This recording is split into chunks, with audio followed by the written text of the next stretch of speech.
Hey, what is up, good people? This is Sridhar. Welcome to my new video. অনেকদিন পর নতুন একটি video নিয়ে আবার আপনাদের সাথে চলে আসলাম। আশা করি সবাই ভালো আছেন। তো গাইস, আজকে কথা বলবো ফিফা ক্লাব ওয়ার্ল্ড কাপের চেলসি ভার্সেস ফ্লুমিনেন্সের প্রথম সেমিফাইনাল ম্যাচ নিয়ে। যে ম্যাচে ফ্লুমিনেন্সকে 2-0 গোলে হারিয়েছে চেলসি, আর চেলসির কাছে 2-0 গোলে হেরে ক্লাব ওয়ার্ল্ড কাপের অসাধারণ একটি জার্নি শেষ করলো ফ্লুমিনেন্স। খেলার 18 মিনিটে ডি বক্সের বাইরে থেকে জোয়াও পেড্রোর অসাধারণ একটি গোলে লিড নিয়ে নেয় চেলসি। 36 মিনিটে চেলসি ডিফেন্ডার চালোবার হাতে বল লাগলে রেফারি পেনাল্টি দিয়ে বসে ফ্লুমিনেন্সকে, কিন্তু পরবর্তীতে ভার্চুয়াল অ্যাসিস্ট্যান্ট রেফারি সেই পেনাল্টি ক্যান্সেল করে দেয়, যার ফলে ফ্লুমিনেন্সের জন্য ম্যাচে ফেরার আর কোনো সুযোগ হয়নি। 1-0 গোলে লিড নিয়ে প্রথমার্ধ শেষ করে চেলসি।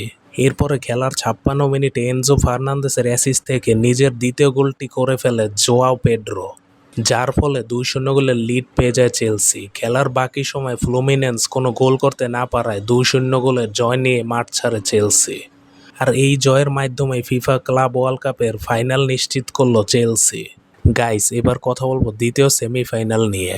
ফিফা ক্লাব ওয়ার্ল্ড কাপের দ্বিতীয় সেমিফাইনালে আজ মুখোমুখি হবে রিয়াল মাদ্রিদ এবং পিএসজি এবং রিয়াল মাদ্রিদের এই ম্যাচটা খুবই হাই ভোল্টেজ হতে যাচ্ছে, যেহেতু একদিকে আমরা দেখতে পাবো ইউরোপিয়ান বর্তমান চ্যাম্পিয়ন পিএসজি এবং গতবারের চ্যাম্পিয়ন রিয়াল মাদ্রিদকে।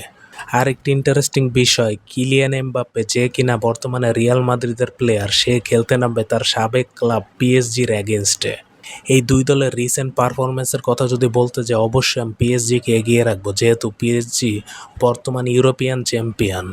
আর অন্যদিকে রিয়াল মাদ্রিদের কথা যদি বলতে চাই, তাদের ফর্ম খুব বেশি একটা ভালো না, আবার খুব বেশি একটা খারাপও না, কিন্তু যেহেতু এটা একটি ফাইনাল ম্যাচ, তাই মাদ্রিদের কথা বলা যায় না, যে কোনো কিছু হয়ে যেতে পারে।